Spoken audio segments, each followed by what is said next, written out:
organized sector is growing, the unorganized sector is declining. And this is the case with many other sectors, whether it be the pressure cooker industry, whether it be the FMCG, whether it be the leather goods industry, luggage industry, and so on. The data seems to suggest that the unorganized sector is declining. So you're representing the declining sector by a rising sector. Got it. So therefore your GDP shows a rise, but actually GDP is not rising by so much. So my argument is that on an average in the last time since demonetization, the economy is growing only in 1.5%, 2%, 2.5%. It's not going more than that. So therefore, we are not yet a $3.8 trillion economy. We're still only $2.5 trillion. What? Yeah. 2.5 trillion? Because you see, the unorganized sector is declining. Only the organized sector is rising. So therefore, the rate of growth instead of being 7% is more like 2%. Yeah. And especially during demonetization, you can see how wrong our data was. The demonetization showed that November, December, January, February, March, 5 months, the economy had come to a standstill. And, even agriculture had declined. The farmers could not bring their produce to the market. Vegetables were rotting in the field, flowers were rotting in the field, and so on. So in my demonetization book, I've given the data that in the Azadpur Mandi in Delhi, which is the biggest mandi if North India, less than half the produce was coming. The rest was in the fields or rotting, and so on. And you had pictures of people throwing milk on the roads. You have pictures of tomato being thrown on the roads and Shimla mirch being thrown on the roads, etc., because it was going for 1 rupee a kilo. So even agriculture had declined, but the government says agriculture did very well. Similarly, I went in the month of March to Gwalior and I went to the local market there, and the market had not opened till 12 o'clock. And they were playing cards, the shopkeeper. So I said, why have you not opened? They said, there are no customers coming. We went to the labor chalk at 1 o'clock, and at the labor chalk, it was full. So I said, usually you people leave if you don't get work by 9:30 or so. They said, we have not been getting any work, so we are willing to stay and get even 1/4 of day or half day work. So they were standing there.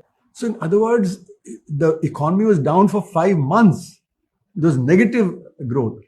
And yet the government's data shows the maximum rate of growth for that decade was 8% in the demonetization year. Yeah. Whereas it was negative growth.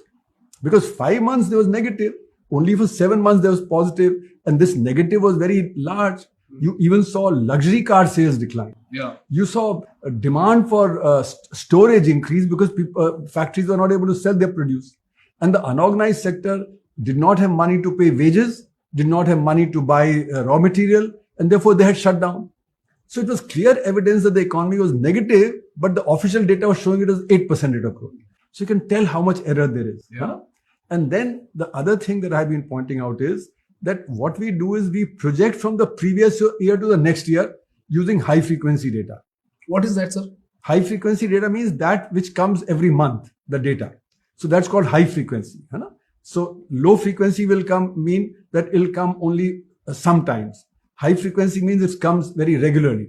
So like railway ticket sale, air sale, travel, freight loading, and things like that, which is, telephone connections and things like that. Now, if you look at the latest data for Q1 of this year, you find that they say that we are using the high frequency data to project. Then you go to the table for high frequency data. There you find that out of 22 items, only 6 had any positive growth. Remaining 16 had negative. Now, with 16 being negative, how can the rate of growth be 7.8%? By projecting with using high frequency data. So therefore, there is a problem. Either you say that, no, we have got some other data also, which we are using. It's not this only high frequency data. But in the write-up, you say we are using the high frequency data in Annexure B. And Annexure B shows that actually 6 out of 22 are growing, 16 are declining. So how can it be that the rate of growth has gone up? So just to complete, so demonetization damaged the unorganized sector. And next year you implemented the faulty GST. That again damaged the unorganized sector. So even though you've kept the unorganized sector out of GST, so if you have a turnover of 50 lakh and below, then you don't come under GST. If you're providing services worth 40 lakhs and less, then you don't come under it. If you are having a turnover up to 1.5 crore, then you come under the composition scheme, which is a very simplified scheme. So you largely kept the unorganized sector out of the GST. And yet GST has damaged this sector. because it has benefited the organized sector at the expense of the unorganized sector. So therefore, that came as the second shock to the unorganized sector. The third shock came next year when the NBFC crisis, the non-banking finance companies crisis, because they provide loans, etc., to the small and the unorganized sector.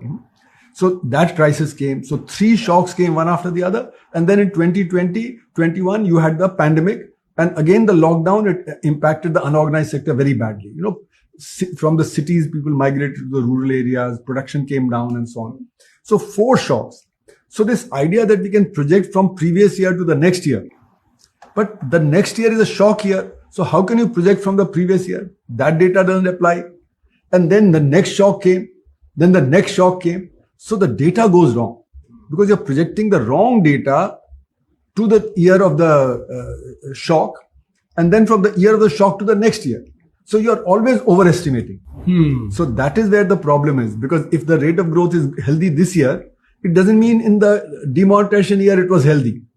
So you cannot project from this to, and that's why, because you're projecting from the wrong data, therefore you got an 8% rate of growth during demonetization, whereas actually it should be negative. And then from that 8% you're projecting next year to the GST year, when again it will show a higher rate of growth. Even though because of the GST damage, the unorganized sector declined, the rate of growth fell. And then you again project it to the NBFC. So the whole chain becomes, that's why I keep saying we are growing at only 1.5 or 2%.